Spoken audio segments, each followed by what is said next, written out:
My name is Kendall Shaw, 32, and until this morning, I was COO of Shaw Riverfront Logistics. The boardroom door hadn't even clicked shut behind me when my brother's voice sliced the air. We don't need someone living off legacy, Kendall. Easton 25 fresh MBA Rolex glinting under the Memphis sun streaming through the 12th floor windows didn't wait for silence. He pointed straight at me. Clear your office by tomorrow. Our father's CEO sat motionless at the head of the table. Last year, he'd quietly transferred his voting shares to Easton. I'd kept producing results so no one questioned it until now. The three outside directors stared at their laptops. No one blinked. I nodded once, stood and walked out. If your own blood has ever stabbed you in the back at work, smash like and subscribe tomorrow morning is when the real story explodes. The next morning, 7:15 a.m. I swiped my badge at the executive elevator and rode to 15 in silence. The doors parted with a soft chime and the motion lights activated ahead of me, guiding the way to the glass entrance of my corner office. I pushed through the door, sealing behind me with a pneumatic hiss. Emerson, my assistant for the past 7 years, was already inside, perched on the edge of the reception desk, holding a steaming takeaway cup in one hand and his phone in the other. Kendall, your brother has completely lost it. You personally constructed nearly 40% of the high-margin lease portfolio, the true revenue powerhouse, starting when you were just 24 years old. He can't simply delete a full decade of strategic pipeline with one dramatic boardroom declaration. I didn't respond immediately. I crossed the open area and measured steps' heels muted on the high-grade concrete flooring. At the far end, I knelt beside the sleek credenza, placed my thumb on the biometric scanner embedded in the wall safe. The panel unlocked with a quiet click and slid aside. Inside rested one item, a thick, expandable red-weld folder, corners worn from repeated access label, handwritten in my precise block letters. I extracted it carefully and placed it flat on the expansive desk surface. KS Warehouse Advisors LLC, I said, flipping open to the official incorporation document stamped exactly 4 years earlier. I established this entity as a tax-efficient pass-through vehicle specifically for optimizing leases that span multiple jurisdictions and state lines. Every single flagship contract explicitly names it as the contractual lessor, creating a deliberate separation from the core operating company. Emerson stepped closer, leaning over to examine the densely packed rider pages.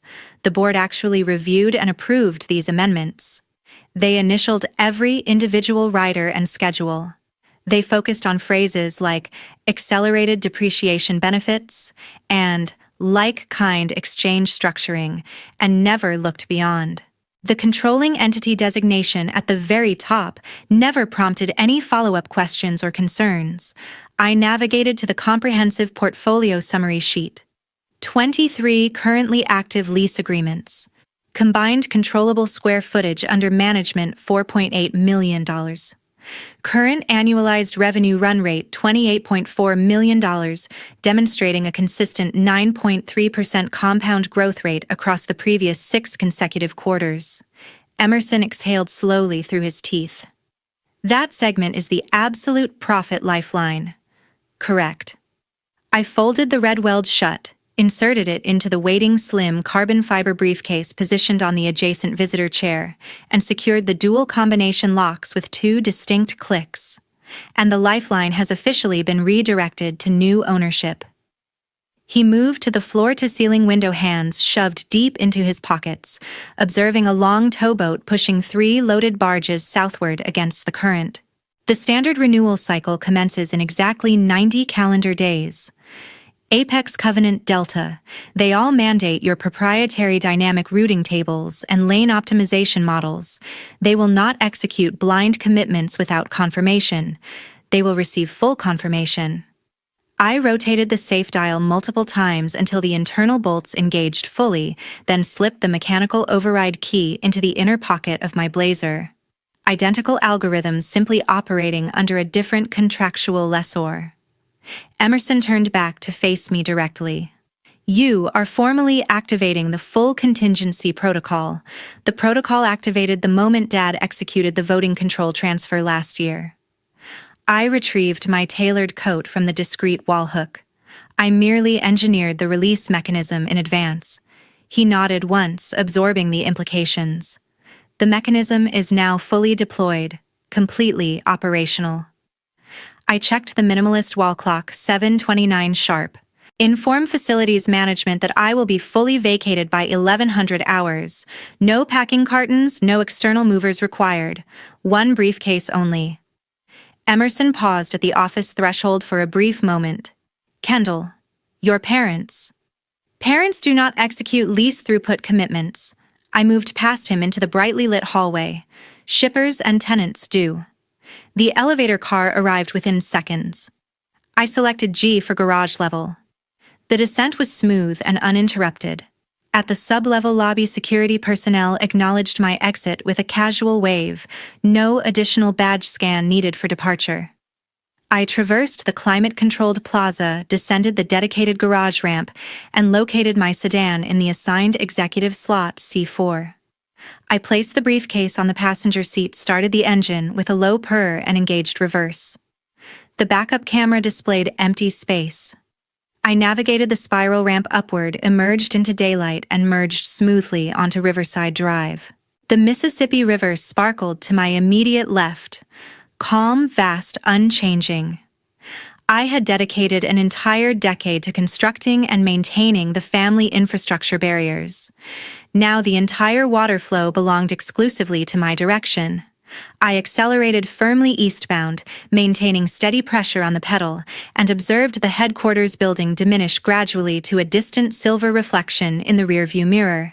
That same afternoon, about 0 p.m., I was cruising east on I-240 traffic light when the dashboard console flashed office landline, auto-forwarded to the vehicle Bluetooth system. I pressed the accept button on the steering wheel without taking my eyes off the road. Kendall Shaw, Craig Brooks, Apex Warehousing. His voice carried the familiar warehouse din: forklift backup alarms, pallet jacks scraping concrete. Easton just shot out an email proclaiming he's the new point of contact. Our master lease hits the 60-day renewal mark. We committed to your proprietary routing algorithms 18% hard-coded savings. What exactly is happening here? He'll piece it together shortly. Craig made a sharp sound, half laugh, half growl. The signature block isn't tied to the family nameplate? Send over the renewal package. I'll circulate countersigned terms through the actual lessor entity before end of business. Emailing now. The line cut dead. I maintained lane position, hands steady at 10 and 2. 9 minutes ticked by on the dash clock. My personal mobile vibrated against the center console caller ID displaying the CEO direct extension. I thumbed accept. File hop, Zhang Thui Ju. Easton's words tumbled out fast, volume climbing. Craig is refusing to extend without the original documents in hand. I eased into the right lane, signaling for the upcoming exit. 4 years ago, I completely re-engineered the leasing framework from the ground up. KS Advisors functions as the dedicated leasing intermediary, a distinct layer designed for tax efficiency and liability isolation. Dad reviewed and initialed every writer interpreting the structure as routine optimization. No one at the time projected that the entity could sustain full independent operations. You can't possibly. I terminated the connection. I navigated the off-ramp, merged onto surface streets, and looped back toward downtown in under 4 minutes. Pulled into the visitor parking deck, slotted into an open space on level 3. Elevator ride to 15. The hallway stood empty, fluorescent lights humming overhead. I inserted my keycard, pushed the office door open one final time. The brass nameplate remained mounted: Coup Shaw Riverfront Logistics. I produced a small Phillips screwdriver from the desk drawer, loosened the 4 corner screws, lifted the heavy plate free, and let it fall with a metallic clank into the waiting cardboard disposal box positioned beside the credenza. Laptop powered down. I launched the secure erase protocol on the local SSD, monitored the progress bar crawl to completion, then disconnected all peripherals. Final visual sweep: filing cabinets, bare whiteboard, cleaned personal items absent.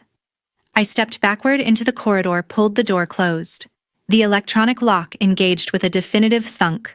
Back in the garage, I slid behind the wheel, reversed out of the spot, and descended the spiral ramp toward the exit barrier. The gate arm lifted automatically. I accelerated southbound destination Germantown, the skyline fading behind me. 2 days later, Wednesday 6:30 p.m. The front door camera pinged on my phone as the first SUV rolled up the driveway. I opened the door to read project manager, 10 years in the trenches with me flanked by 6 others carrying laptop bags and rolled blueprints. Core team assembled, Reed said, crossing the threshold. Non-compete only locks Tennessee accounts. Arkansas and Mississippi are wide open. I led them through the foyer into the living room, oak herringbone floors, sectional pushed back 8 folding chairs arranged around the low walnut coffee table. Reed handled quick introductions, 3 operations leads, 2 data analysts, 1 regulatory compliance specialist. All had tendered resignations at 9:00 a.m. sharp.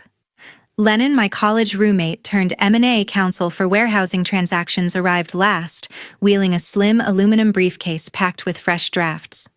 We took seats. I connected my laptop to the 75-inch wall screen and opened the KS Advisors pitch deck. Goal: validate the model at scale without legacy branding. I clicked to the site overview slide. 2 pilot warehouses, Little Rock and Jackson. Combined footprint 600,000 square feet. 6-month memorandum of understanding with purchase option at fair market value. Lennon distributed stapled copies. Landlords pre-qualified.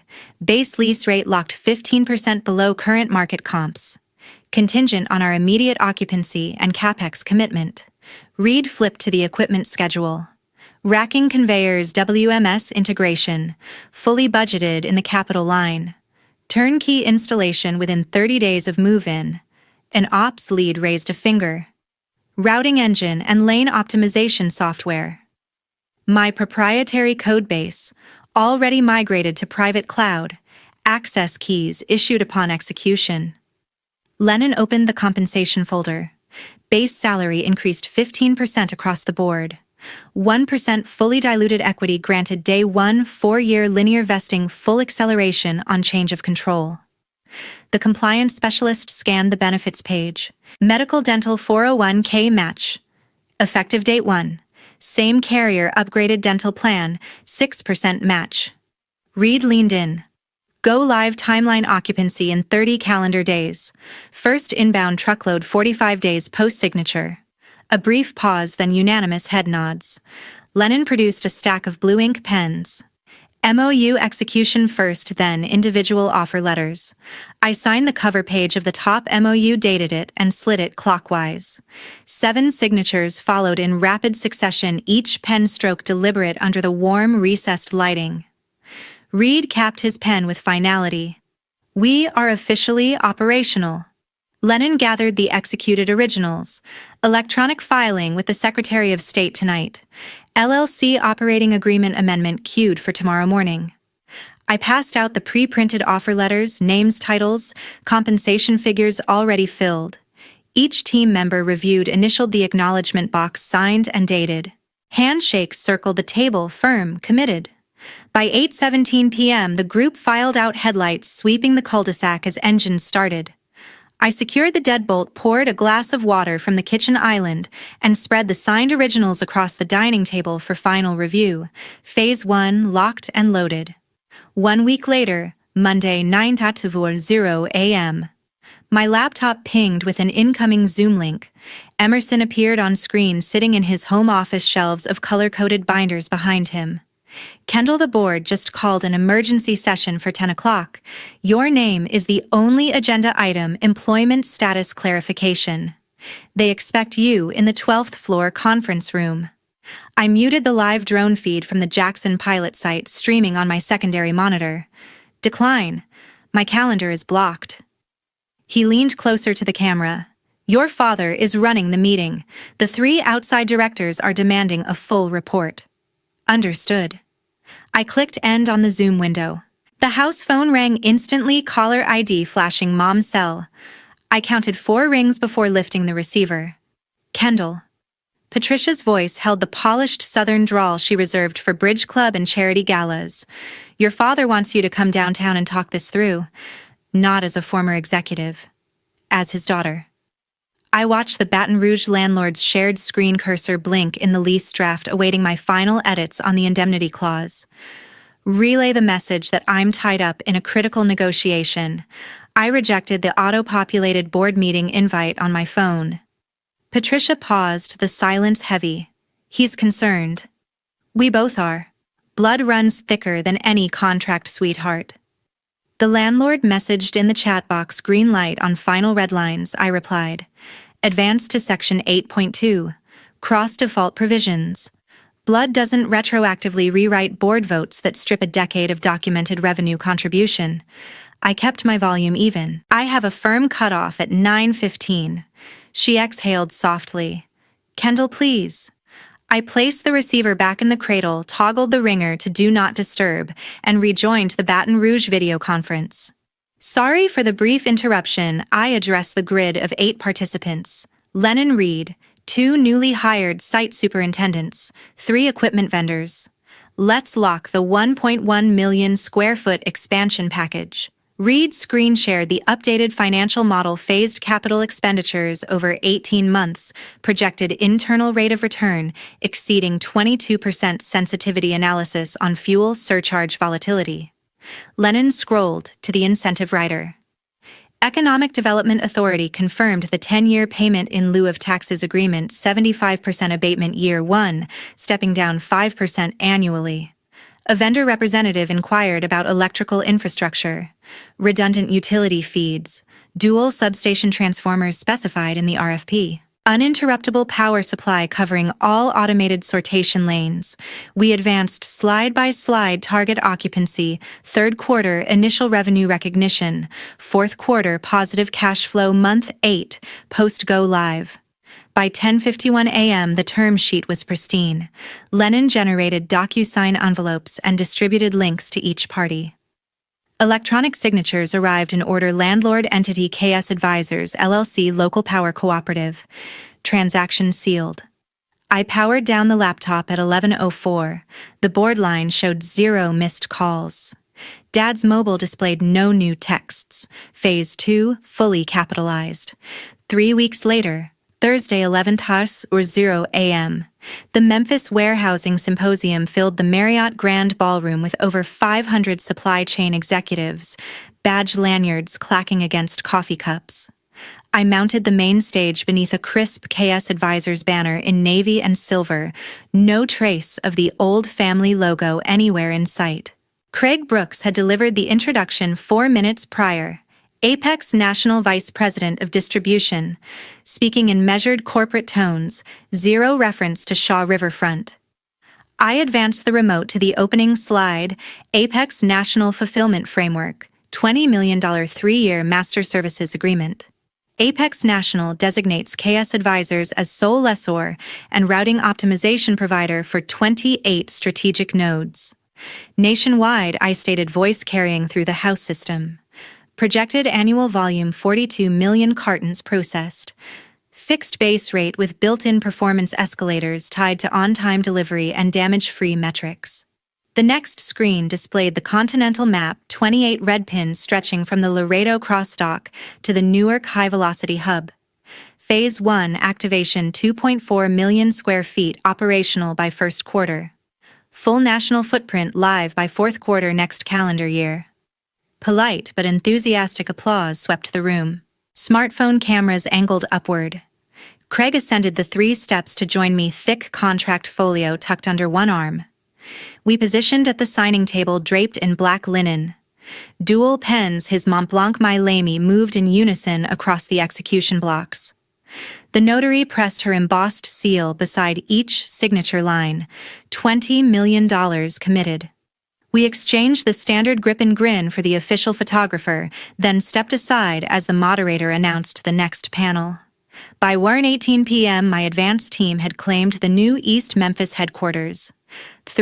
200 contiguous square feet on the 8th floor of the Crescent Center Tower, floor-to-ceiling glass offering an unobstructed southern vista of the river bend. Reed orchestrated the fiber optic technicians threading Cat6 through the raised floor grid. Lennon mounted the freshly issued Tennessee LLC certificate in a brushed steel frame beside the frosted glass reception desk. I toured the layout 20 open-plan workstations with dual 27-inch monitors, 3 glass-walled conference pods equipped with 4K video bars, 1 dedicated war room housing 4 85-inch dashboard screens already cycling real-time KPI feeds. The vendor coordination sheet listed Shaw Riverfront Logistics in column F, designated ancillary carrier spot market overflow only. No dedicated lanes, no priority routing, no master-lesser status, pure support contractor. I pulled up the live revenue pipeline Apex national contract already contributing $1.8 million in projected monthly recurring billings trending upward with seasonal ramp. Updated pro forma flashed green capital recovery month 4, targeted EBITDA margin 28% in the inaugural fiscal year, scaling to 33% by year 3. My mobile vibrated local 901 prefix unknown contact. I swiped to voicemail. Immediate follow-up text from Reed Legacy HQ just submitted desperate RFP for excess capacity. Attached rate sheet demands 40% market premium. I typed counter offer at 55% surcharge, net 10 terms cash in advance. His response thumbs up emoji plus exploding head gif. By 4:42 p.m., the office pulsed with controlled energy laser printers spitting addenda junior analysts, stress testing lane simulations, compliance officer uploading hazardous materials endorsements to the state portal. I paused at the corner window, sunlight glinting off the slow-moving barge traffic 8 stories below. Shaw Riverfront had been relegated to subcontractor status within its original geographic stronghold. KS Advisors now commanded the entire value chain. 2 months later, Friday 12th at 30 p.m., the Peabody hotel lobby echoed with the familiar quack of the daily duck march as the red-carpeted procession crossed toward the fountain. I navigated the marble expanse in measured steps blazer button toward the arched entrance of Chez Philippe restaurant. Patricia rose from a secluded corner table the moment she spotted me, her double-strand pearls shifting against the cream silk blouse iced tea already waiting in tall crystal glasses. "Kendall, darling." She extended both hands. "Thank you for accepting the invitation on such short notice." I allowed a brief clasp before sliding into the opposite velvet chair. The maitre d' poured my tea without consultation, lemon wedge balanced on the rim. Patricia settled back, napkin smoothed across her lap. "Your father and I have discussed this at length. We owe you a profound apology. The board decision was impulsive. Easton acted without full context. We should have insisted on dialogue before any vote." I rotated the lemon clockwise with the silver spoon. "The vote is recorded. Contracts have migrated. Apologies don't reverse executed addenda." She scanned the elegant room, white-jacketed waiters gliding between linen-draped tables, then lowered her volume. "He's overwhelmed. Key accounts are terminating." He recognizes the miscalculation. The waiter presented Maryland crab cakes on chilled plates. I sliced one precisely. "Easton demanded authority," I said. "Authority granted. Market response is the natural audit." Patricia's manicured fingers tightened around her glass. "Family legacy isn't an audit line. We taught you loyalty, respect, continuity." I set the knife parallel to the plate. "You taught me to construct value. I constructed. The framework exceeded the original blueprint." She leaned forward, voice softening. "Sunday dinner at the house. No agendas. Just the 4 of us." I withdrew my hand from the table's edge. "I remain a Shaw mom. But the Shaw you envisioned isn't the one across from you." Her breath caught eyes searching my face for the child she remembered. I signaled the waiter, signed the member charge slip, and rose. "The duck à l'orange is excellent this season." I turned heels, clicking across polished terrazzo past the fountain's splash, and exited into the afternoon sun without glancing back. 6 months later, Tuesday 8:00 a.m. The East Memphis War Room glowed with green metrics. KS Apex Solutions. My rebranded national platform posted $18 million trailing 12-month revenue, up 41% quarter over quarter. Reed slid the printed P&L across the table. Apex National alone drives 62%. Covenant and Delta round out the rest. I initialed the bottom corner. File with the auditors. Schedule the Series A pitch for Q1. Lennon entered tablet in hand. Breaking alert, Shaw Riverfront just announced a 30% headcount reduction, effective immediately. The room quieted. Analysts paused mid-keystroke. Reed pulled up the press release on the main screen. Sites, portfolio realignment and market contraction. Stock down 11% pre-market. I scanned the bullet points. No mention of client exodus. No admission of lost leases. Another notification pinged internal memo from the old HQ forwarded by a remaining contact. Subject leadership transition. Easton Shaw stepping down as CEO, returning to consulting capacity. Board appoints interim from outside. I closed the file. They're cauterizing the wound. Reed leaned back. 30% cut means what? 200 heads, 212 Lennon corrected. Mostly ops and middle management. Sales team gutted last month. I walked to the window. The Mississippi rolled wide and brown below barges strung like beads. 18 million in new billings. 30% workforce slashed at the legacy firm. Easton sidelined. I spoke to the glass. Loyalty has value only when it's earned. The river kept moving.